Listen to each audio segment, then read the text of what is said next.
Hello everyone, welcome to Newcastle Fans TV. So Newcastle have just been beaten 1-0 at the Emirates down in North London. I wasn't obviously there, I'm in the studio, but we had Kyle down there, one of our Facebook admins, and he said it was absolutely freezing. But the lads got applauded off. The quote is, we don't demand a team that wins, we demand a team that tries. And you've got to say that Newcastle really tried hard this afternoon, sorry. You know, let's talk about the lineups dead quickly. So it was a couple of surprises to see the likes of Dwight Gale in particular on the bench. I think that was the biggest one. And Matt Ritchie's the first time he's been dropped this season. But, you know, moving forward from that, going on to the game, it was all Arsenal most of it was all Arsenal first 45 minutes. We've seen long-range efforts from Xhaka, Maitland-Niles, going past a couple of people, firing just wide.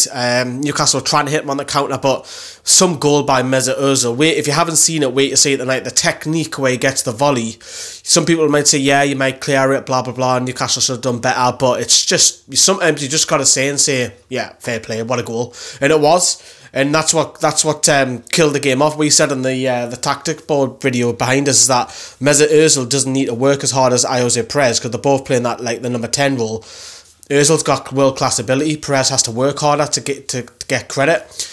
And, you know, he scored an absolute worldie, went in 1-0 half time, but we're still in the game. You know, that's as long as we've stayed in the game, the more opportunities that we'll have. And we've seen quite an early substitution by Rafa Benitez. We've seen Atsu brought off. I thought he wasn't very good, Atsu. And Ritchie, we seem to have a bit of a spark with Matt Ritchie coming on that right flank. And we're seeing a lot of joy on that right-hand flank, again, which we said we should target their left side.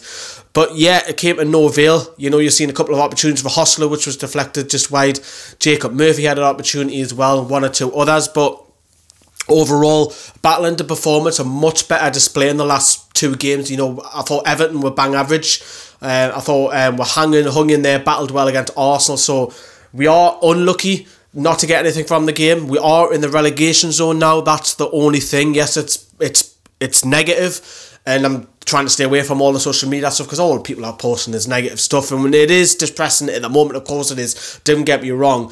But on the flip side, you know, did we really expect anything from this game? A lot of viewers were suggesting, a lot of Toon fans were saying, well, we're going to get smashed 3-4-5-0. You know, and then also I think what is a key thing is if we can get the take, I know everyone keeps banging on about it, and it's only really hope that we've got, to be honest with you, as Newcastle fans, is this takeover comes in, happens, and then, you know, we've got a week off now, and we've got a huge game next week. It's the biggest game of the season, without a shadow of a doubt. It's a 6-pointer against West Ham away next Saturday. It is massive. It is huge.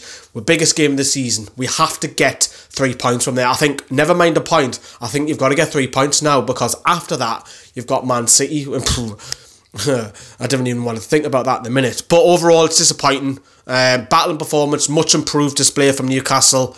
Let me know what you think as well. Later on tonight, we're going to be doing the player ratings videos. We've got the main review as well coming up too. So a couple of videos on YouTube coming up later on tonight after this one. But get your comments down there. Let us know. See you later. Bye.